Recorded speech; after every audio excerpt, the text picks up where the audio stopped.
합의를 하기 위해서 이제 최종적으로 병원에 다시 가서 이제 의사가 진찰을 한번 바라보고 하겠다라고 했는데 한참 계속 통증을 느끼고 있을 거예요. 그래서 이제 그 최초 입원했던 대학병원에 가서 진찰을 받아보니 압박물이 더 많아지고 있다. 그래서 이거 수술을 해야 된다.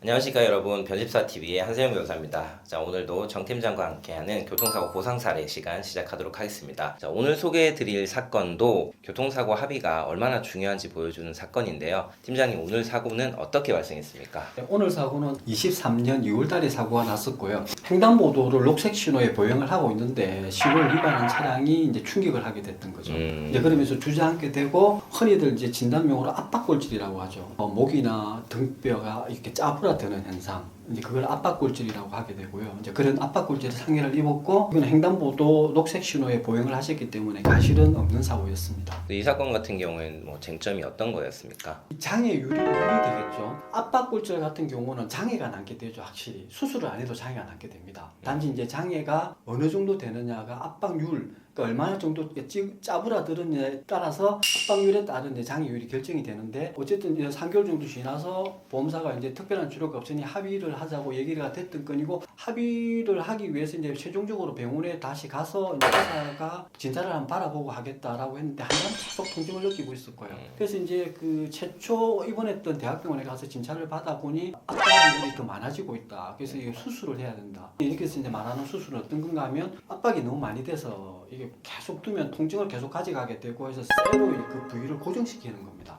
그래서 이제 곧 해야 된다는 얘기를 듣고 나서 합의 진행이 수독되고 고정수를 진행을 하게 됐던 거죠.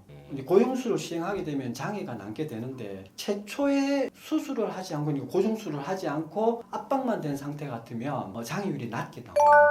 장애율이 낮다는 거는 장애 퍼센테이지가 작게 나온다. 그렇습니다. 그런 말씀이시죠? 수술을 하면 장애율이 높게 나오고 수술을 안 한 상태면 낮게 나온다. 예. 디테일한 거 복잡하니까 이 정도는 예. 일단 알고 계시면 될 것 같고, 계속해 주시죠. 그래서 이제 그 애초에 합의하려고 했던 장애율보다도 이제 장애가 높게 나오게 되고, 이제 그 보험사에서는 금액적인 얘기만 자꾸 하게 되니 저희서 요금을 방문을 해주셨고요. 앞에 얘기했던 그런 고정수를 하지 않았던 상태와 고정수를 한 상태는 장애율이 확연히 달라지게 인해서 보험사가 애초에 수술하지 않고 있는 상태로 해서 그 제시했던 금액보다 배정도의 금액을 갖고 이제 마무리가 됐던 건이었습니다. 그 아파서 누워 있는데 어쨌든 이제 압박 골절이 있기 때문에 장애가 남으니까 꽤 많은 보험금을 보험사에서 제시를 했을 거거든요. 근데 이제 형편이 조금 어렵거나 운전을 해야만 혹은 본인이 일을 해야만 소득이 발생하는 직업을 가지신 분들 같은 경우에는 그 치료받는 상태에서 돈이 좀 부족하다 보니까 그 합의금을 바로 갖고 합의를 하는 경우도 사실 많죠. 그렇습니다. 이분 같은 경우에는 이제 연락을 잘 주셨던 게 본인이 통증이 있으니까 그걸 잘 캐치해서 말씀을 주셨던 거고, 근데 의뢰를 하지 않고 일반적으로 보험사에 내가 통증이 계속 남아있다라고 말하면 사실 그거를 대부분 꾀병으로